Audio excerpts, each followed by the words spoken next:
Bonjour Christophe Béchu. Bonjour. Est-ce que vous nous confirmez ce matin que le gouvernement renonce à interdire la chasse le dimanche ? Je vous confirme qu'il y aura, en début de semaine prochaine, des annonces Lundi. en termes de sécurité sur la chasse. Le sujet, c'est pas seulement un jour ou une demi-journée sans chasse. Le sujet, c'est la sécurité, toute la semaine, à la fois pour les chasseurs et puis pour ceux qui vont dans la nature. Et ce sera présenté en début de semaine prochaine, très vraisemblablement, par la secrétaire d'État, Bérengère Couillard. Willy Schrein, président de la Fédération nationale des chasseurs, était ce matin sur France Info sur cette journée éventuelle sans chasse. Écoutez ce qu'il nous disait ce matin. Il y a 85% de la forêt qui est privée en France. Ça veut dire qu'on va expliquer aux gens qu'ils ne peuvent pas chasser chez eux, pour laisser le territoire ouvert à d'autres personnes. Si on met des lois comme ça en place, je ne vous donne pas 5 ans et vous avez la ruralité à feu et à sang. Il y a des gens qui vont bunkériser la campagne. Mais moi, je ne peux pas chasser chez moi, il n'y a pas de problème. Mais vous allez plus mettre un pied dans mon bois alors que c'est au niveau local et que ça se passe très bien tous les jours. Le jour sans chasse, ça existe en Angleterre, aux Pays-Bas, en Suisse, en Espagne, en Italie, au Portugal. Willy Schrein, président de la Fédération des chasseurs, vous dit ce n'est pas possible en France. D'abord, le sujet, encore une fois, je le redis, c'est pas de regarder les pays dans lesquels ça existe, parce que si je fais la liste des pays dans lesquels ça n'existe pas, à ce jeu-là, on s'apercevra que pour le moment, il y a largement plus de pays qui n'ont pas légiféré. En revanche, la question de la sécurité, elle n'est pas secondaire. Vous dites c'est une question sur toute la semaine, c'est pas simplement sur une question d'une journée, donc ça semble enterrer justement cette idée de jour sans chasse, puisque de ce que je comprends, vous voulez plutôt travailler sur la semaine que sur un jour en particulier. Les deux s'opposent pas nécessairement, mais on ne peut pas faire comme si, en sanctuarisant une demi-journée, on réglait le problème de manière totale.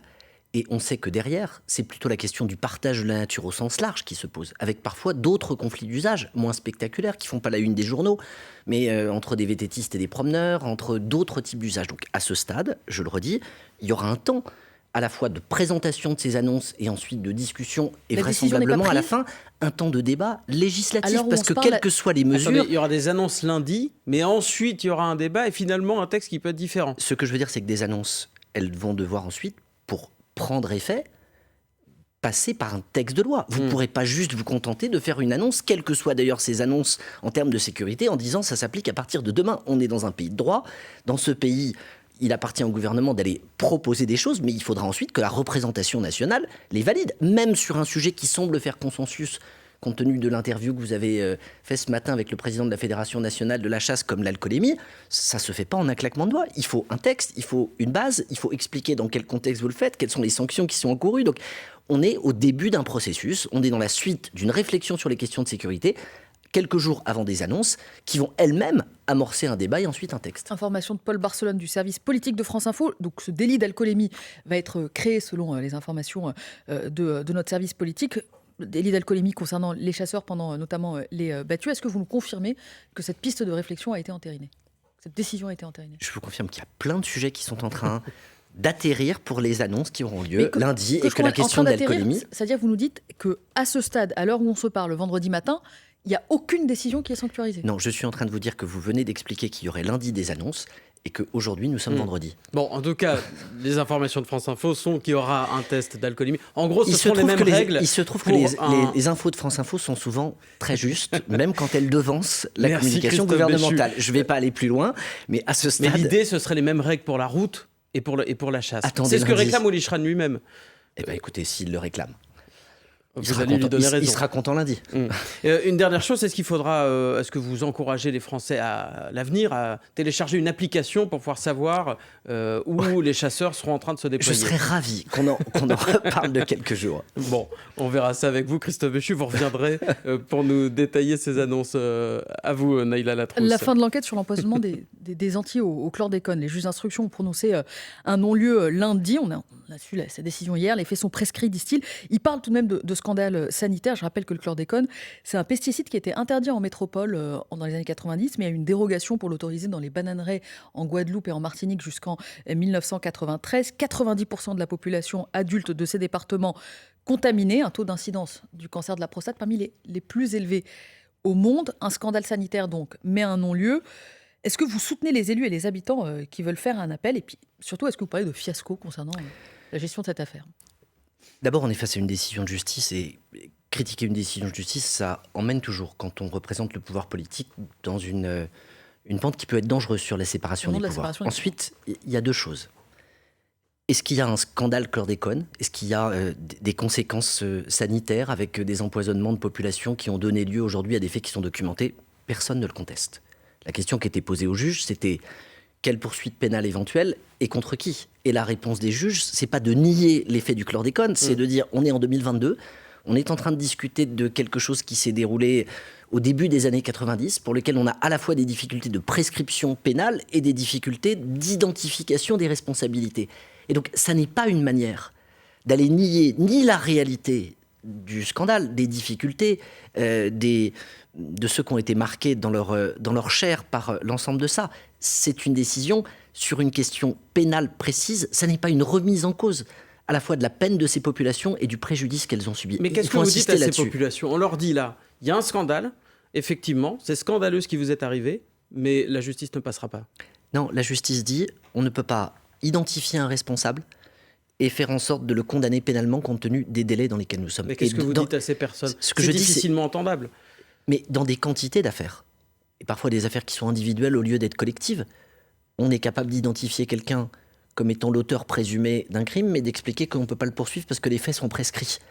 Est-ce qu'il faut aller vers une inscriptibilité généralisée, quels que soient les domaines dont on parle, dès lors qu'il y a une volonté d'avoir une restauration pénale ? Ce qui est terrible, c'est le signal qui donnerait le sentiment qu'il n'y a pas de sujet. C'est pas ce que disent les juges, et en tout cas, c'est pas ce que dit le ministre que je suis ce matin. Les juges, ils disent, d'un point de vue pénal, malgré le scandale, on ne peut pas avoir une poursuite nominative qui établit une responsabilité pénale spécifique si longtemps après les faits. Ça n'est pas une remise en cause de la réalité des conséquences de cet usage prolongé. Christophe Béchu, ministre chargé de la transition écologique et des territoires, invité de France Info. Vous restez avec nous, on s'interrompt juste le temps du fil info. 8h40, voici Maureen Suignard. Il faudra des mesures d'ampleur pour convaincre les soignants. Discours et annonce d'Emmanuel Macron sur le système de santé. Il est ce matin dans un hôpital de l'Essonne. Notre système va de plus en plus dans le mur, regrette sur France Info le collectif Interurgence. Son coprésident dit ne plus rien attendre du gouvernement.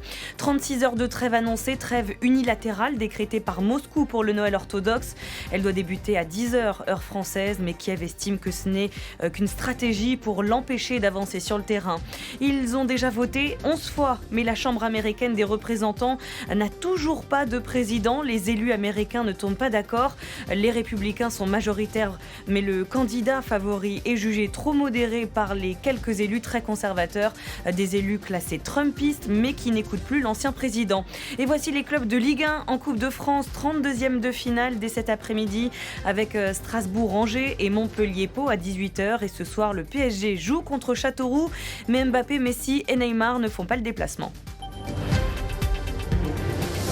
France Info. Le 8-30 France Info, Neil Alatrousse, Laura Sénéchal. Il y a un projet de décret qui a été publié sur le site du ministère de l'Agriculture pour accorder une nouvelle dérogation aux betteraviers pour que ces agriculteurs soient autorisés une année de plus à utiliser des néonicotinoïdes, des insecticides jugés néfastes pour la biodiversité. Ils étaient interdits jusqu'en 2018. Il y a eu une première dérogation pour l'année 2021, une deuxième pour l'année 2022 et un projet pour 7 nouvelles dérogations pour 2023. Est-ce que ça veut dire qu'une fois de plus, l'agriculture passe avant la biodiversité ? D'abord, vous avez raison de rappeler le processus. En 2018, l'interdiction, elle a abouti à ce que sur les 130 usages agricoles qui utilisaient ce pesticide, il n'y en ait plus qu'un seul qui soit autorisé. On n'est pas revenu dans la situation de 2018. Il y avait 4,5 millions d'hectares en 2018, il y a 5 ans, qui étaient traités avec cet insecticide dont on connaît les dégâts et les dangers, en particulier pour les abeilles. Une loi en 2020 a dit, pour les 129 usages, orge, laitue, prunier, pommier, on arrête tout, et on arrête tout de suite. Mais on a une catégorie qui pose une difficulté, c'est la betterave sucrière. Et la loi de 2020, c'est pas ce gouvernement ici maintenant, a dit, en 2021, en 2022 et en 2023, au pire ou au maximum, il pourra y avoir des dérogations uniquement pour cette betterave sucrière. Donc, ça veut dire que c'est la dernière. Quoi qu'il arrive, c'est la dernière. Il n'y aura pas de nouvelle loi pour 2024, 2025 ? Je vous assure qu'il n'y aura pas de nouvelle loi. Y compris parce que même l'usage, il a diminué entre 22 et 21, entre 21 chez les et 20. Oui, il y a des betteraviers qui arrivent à s'en passer d'ailleurs l'an dernier. Et tout l'enjeu, c'est qu'il n'y en ait plus un qui puisse se réfugier derrière. Il n'y a pas d'alternative. Parce que le gouvernement a mis des crédits. Je parle de 20 millions d'un programme national de recherche pour qu'on puisse faire en sorte de trouver des alternatives. Ces alternatives, elles continuent de se développer. Et encore une fois, il faut que ce dernier usage, que ces derniers hectares qui sont concernés, eux aussi, ils puissent sortir des néonicotinoïdes. C'est un enjeu de cohérence, mais c'est aussi un enjeu tout simplement de santé et de respect de l'environnement. Donc vous dites aux betteraviers, c'est la dernière fois, l'année prochaine, il va falloir Quoi qu'il arrive, de toute façon trouver une autre solution. Quoi qu'il arrive. Je vous lis de la façon la plus claire qui soit. Et c'est quoi les autres solutions? C'est d'autres... Non, c'est des techniques d'assolement, c'est d'autres... Je ne suis pas un spécialiste de l'ensemble de ces sujets. J'ai évoqué le fait qu'il y avait 130 types d'usages agricoles qui l'utilisaient. Est attaquée par un puceron, de manière particulière, en fonction de certaines températures. Bref, n'entrons pas dans la technique, et là, pour le coup, ce n'est pas mon domaine d'expertise. Ma responsabilité, c'est de faire en sorte que nous diminuions de manière continue l'ensemble des usages de pesticides qui ont des conséquences sur la biodiversité et les écosystèmes. Cette nouvelle dérogation pour 2023, elle n'est pas automatique. Il y a une consultation publique qui est ouverte jusqu'au 24 janvier, ce qui est ouverte sur le site du ministère de l'Agriculture. Les betteraviers ont lancé un appel de leur côté à leurs troupes en disant « Allez participer, sinon vous ne laissez la parole qu'aux ONG ». Les ONG s'organisent aussi de leur côté pour participer à cette consultation publique. Est-ce que ça la détourne de son objet si c'est groupe d'intérêt contre groupe de pression ? C'est souvent à ça qu'aboutissent les consultations publiques. Ceux qui s'expriment sont ceux qui se sentent à la fois les plus concernés, ou parce qu'ils sont contre un projet, ou parce qu'ils y sont favorables.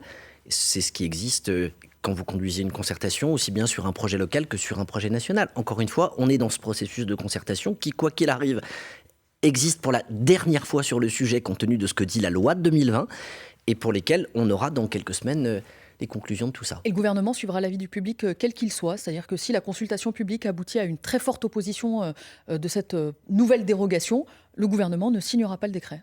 À la minute où je vous parle, on est dans les premières heures du lancement de cette consultation, puisque je crois qu'elle a été lancée le 3 janvier, donc on est au début de ce processus. Moi, ma responsabilité, elle consiste à dire la sortie des pesticides et des néonicotinoïdes de manière plus particulière. On est sur une pente continue d'amélioration. Je sais les émotions qui existent autour de « on va encore peut-être pour quelques hectares, quelques usages, différer les choses ». La pente, elle est connue, le sens, il est irrémédiable et nous devons en sortir le plus vite possible. Je l'ai exprimé publiquement, je l'ai dit...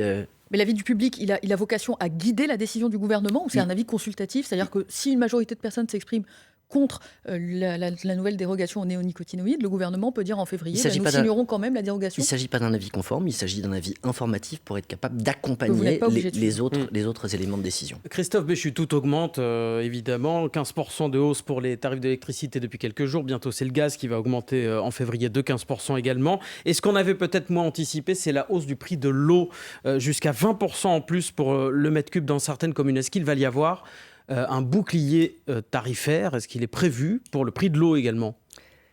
D'abord, il y a des écarts considérables sur le prix de l'eau dans ce pays. Parfois, parce qu'il y a des territoires qui gèrent mieux, mais aussi parfois parce qu'il y a des territoires qui ont tardé à faire des investissements. On a 20% de l'eau potable de ce pays qui part dans des fuites. Et sur certains territoires, on peut atteindre 50, 60, 70% de fuites par rapport à l'eau potable qui est produite. 70% de l'eau qui passe dans les tuyaux, qui part dans la nature. 70%. Les territoires les plus mauvais que nous avons dans ce pays, on est jusqu'à 70% de taux de fuite. Et souvent, là où on a des taux de fuite très élevés, on a un prix de l'eau qui est très faible, parce qu'on a refusé d'aller augmenter le prix de l'eau pour faire les travaux qui permettaient d'aller accompagner ces réseaux. Donc moi, mon premier sujet, y compris compte tenu de la sécheresse qu'on a vécue l'été dernier, et de la volonté qu'on ne se retrouve pas dans la même situation dans quelques mois, ça a été de lancer, avec Bérangère Couillard, ma secrétaire d'État à l'écologie, à Marseille, fin septembre, des assises de l'eau qui ont permis d'associer tous les acteurs.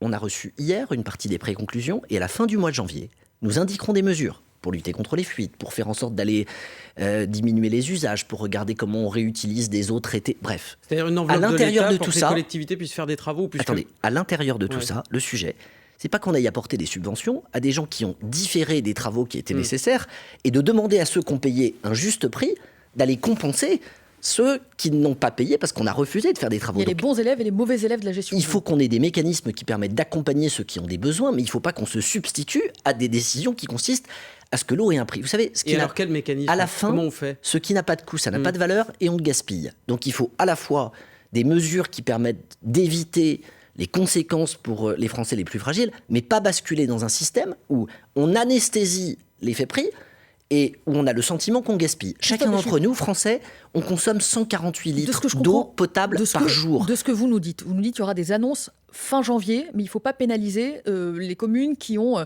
investi dans la rénovation de leur réseau. Ça veut dire pour autant, que il faut colmater les fuites. le bouclier tarifaire, pour vous, c'est une mauvaise solution. Mais il y a des communes où le prix n'augmente pas. Il y a des communes où il augmente.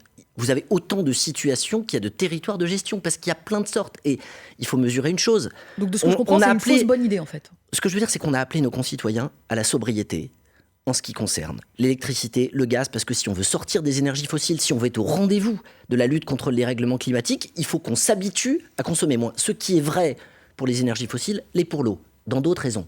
Avec une nuance, c'est que tous les ans, de manière continue, la consommation d'eau des ménages, elle diminue. Elle diminue parce que les machines que nous utilisons sont plus économes. Elle diminue parce qu'on met dans les robinets ce qui va permettre de limiter les choses. La consommation d'eau potable, c'est 21% de la consommation d'eau en France. C'est ça. Très en deçà de l'agriculture ou du refroidissement des centrales nucléaires. C'est en gros 1 milliard exemple. de mètres cubes si on discute sur les 5 milliards que nous utilisons. Et donc à l'intérieur de tout ça, Christophe Béchu, si je comprends bien, il n'y aura pas de bouclier tarifaire pour les clients, même si la facture d'eau explose. Mais il n'en est pas question pour l'instant. l'instant. Il y a un prix national, si vous voulez, sur les questions d'électricité.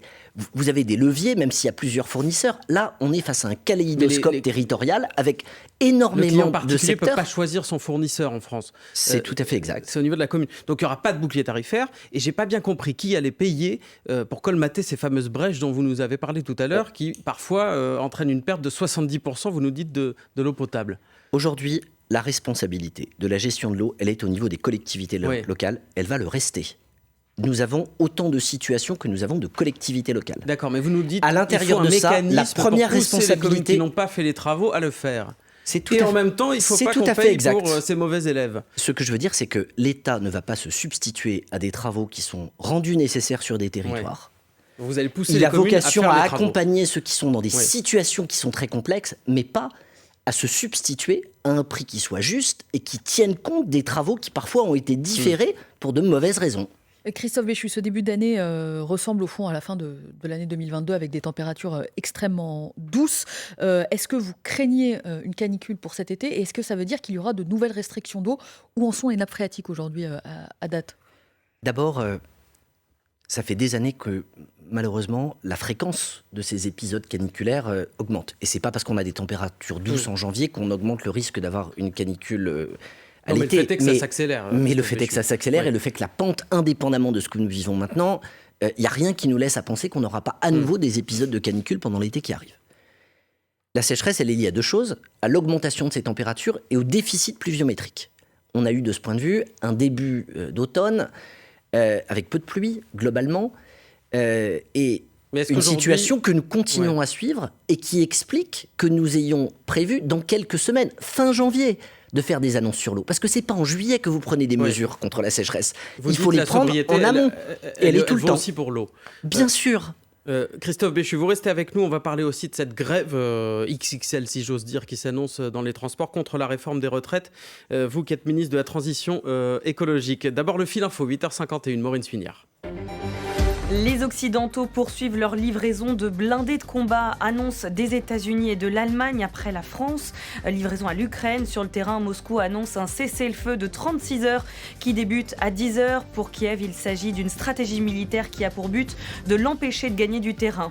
Invité de France Info en ce moment, le ministre de la Transition écologique estime que le non-lieu dans l'affaire du chlordécone n'est pas une remise en cause du préjudice subi par ces populations. 90% des habitants ont été contaminés par ce pesticide qui a continué à être autorisé de longues années dans les Antilles.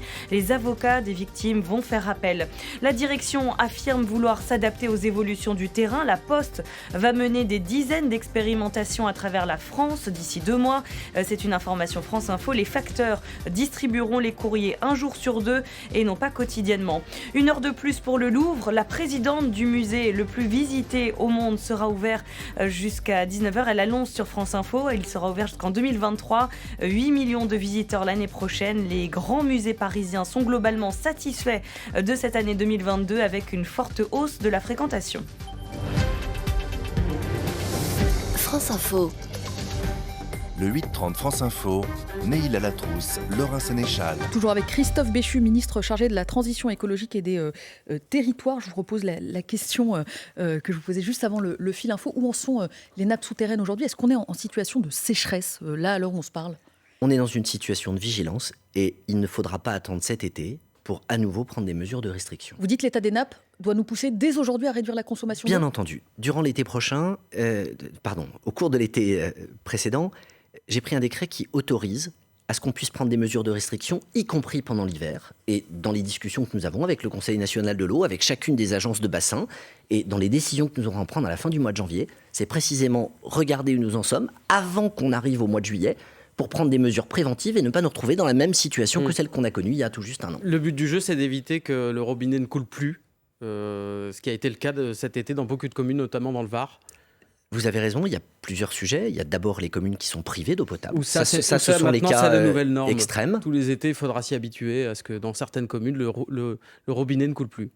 Si le robinet ne coule pas, c'est pas seulement à cause de la sécheresse, c'est aussi... ça accentue le problème, mais c'est aussi parfois parce que dans un certain nombre d'endroits, les travaux de sécurité ou d'interconnexion n'ont pas eu lieu. Mais le message, il est simple. Le message, ça n'est pas parce qu'on s'est habitué pendant des décennies à avoir le sentiment qu'on avait de l'eau de manière extrêmement simple et qu'en ouvrant un robinet, il y en avait, qu'il ne faut pas qu'on s'habitue d'un point de vue écologique à en consommer le moins possible. Lutter contre le gaspillage, c'est le geste le plus écologique, le plus simple qui soit. C'est bon pour la planète et en plus, c'est bon pour le pouvoir d'achat. Christophe Béchu, le PDG de la SNCF, Jean-Pierre Farandou, s'attend à une réaction assez vive. Ce sont ces mots, c'est une litote des cheminots concernant la réforme des retraites. Est-ce que vous aussi ? Je suis surpris de la formule qui consiste en début d'année à expliquer qu'on redoute quelque chose. Quelle est la situation ? La situation, c'est que on est face à un problème démographique que tous les pays autour de nous ont affronté, qui est celui de l'âge de départ à la retraite et des engagements pris par le président de la République, pris par ceux qui se sont présentés aux élections législatives, qui vont nous conduire à présenter une réforme des retraites à la fois pour sauver le système et pour augmenter le niveau des petites pensions. Est-ce qu'il y aura des réactions ? J'espère le moins possible. Est-ce qu'elles seront vives ? J'espère pas trop. Est-ce que ça conduira au blocage du pays ? Je ne le souhaite évidemment pas. Je ne sais pas que je le redoute, c'est que je ne le souhaite pas et je considère qu'à un moment, même si la contestation, elle peut être légitime, la manifestation, elle est normale, le fait de s'opposer, elle se comprend en démocratie, les raisons pour bloquer un pays, elles n'existent pas. La dernière fois que le gouvernement a tenté de réformer les retraites, ça s'était soldé par 1 mois et demi de grève à la SNCF. Entre décembre 2019 et 2020, il y a eu un mouvement à Noël. Et de mémoire, Emmanuel Macron avait demandé au ministre de réfléchir à un nouveau cadre pour assurer la continuité des services publics. Je le cite, en toutes circonstances. Est-ce que la réflexion a avancé ? Est-ce que vous avez des pistes de réflexion à nous livrer s'il y a 1 mois et demi de grève à la SNCF ? On n'est pas là-dessus. On n'est pas aujourd'hui en train de se demander comment on va contourner une grève qui n'a pas été votée par rapport à une réforme qui n'a pas été présentée. Ce serait quand même... Sauf que la réflexion a été lancée fin décembre. Donc On a eu un épisode fin décembre qui a profondément marqué les Français.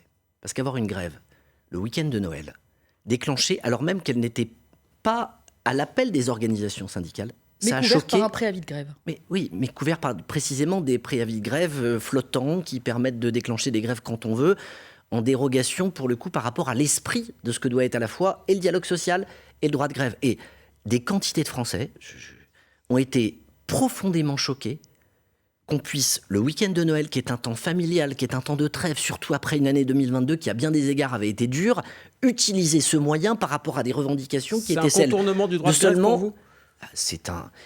J'ai eu l'occasion de dire que je considérais que ça n'était pas digne, que ça abîmait le droit de grève, d'avoir ce type d'usage, et donc il faudrait et que c'était perdant-perdant et pour l'entreprise et pour les grévistes. Ces préavis flottants, comme vous dites ?